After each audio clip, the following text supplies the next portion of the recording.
Tom Homan joins us tonight to talk about Minnesota as well as a number of other issues. And sir, it's good to have you back on the show. Trump mentioning the Daily Mail reporting from 2020 that Ilhan Omar married her brother to get into the country. This was last week. Take a listen. Look at their nation. Look how bad their nation is. It's not even a nation. It's just people walking around killing each other. They've taken billions and billions of dollars. They have a representative, Ilhan Omar, who they say married her brother. It's a fraud. Calls that a fraud. It's a story that has never been successfully refuted, even though it's now a 5-year-old story. That's clearly a deportable offense. Is there an investigation into that? You know, I just got advised by a fraud investigator the other day on that. I asked the question, who reviewed the file, and says, there was immigration fraud involved. The statute of limitations became an issue in the last 4 years when this was first brought up. Who was president? Who ran DOJ? So pulling the records now, pulling the files, and we're looking at, but this fraud investigator, who I know personally, one of the best fraud investigators in HSI, Homeland Security Investigations, said there's no doubt he reviewed the file. So I'm running that down this week, matter of fact, and we'll see.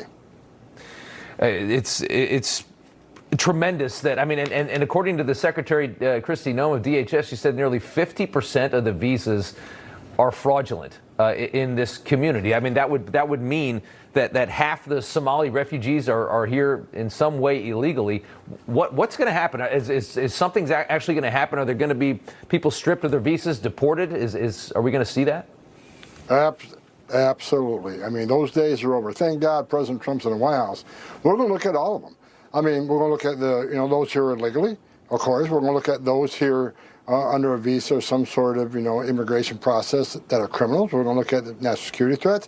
But those who came through a process that weren't properly vetted, who didn't provide documentation, who slipped through the Biden's weak processes on, giving visas and temporary, whether student visas or visitors visas or whatever. We're going the whole game. What the flip is going on in Minnesota? Quickly, let's talk about this. First and foremost, Ilhan Omar possibly marrying her brother in order to gain citizenship. I don't know if it's her brother who needed the citizenship or it was her. Either way, it's nasty and weird. But I remember when this was first talked about and everybody kind of just dismissed it and was like, no way this is true. Why are we even talking about this? And everybody just kind of turned their back on it and nobody ever mentioned it. But that is a federal crime and she needs to be deported if it's true. So I'm very interested to see if there's actually evidence of her marrying her own brother. If she did, that's nasty. Secondly, possibly 50% of the Somali community in Minnesota could have fraudulent visas. What is going on? How would that many people get fraudulent visas and be in the country illegally? And I can almost guarantee you this, if this is true, those people are not going to leave easily. Minnesota's going to have a fight on their hand to get them out of their city.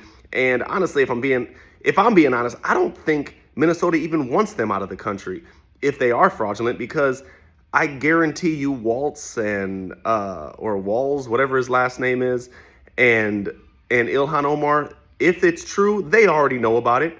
They just don't care, and they're just letting it go on, letting them do their own things because it's benefiting them in the long run. They're gaining more power. They're getting more money.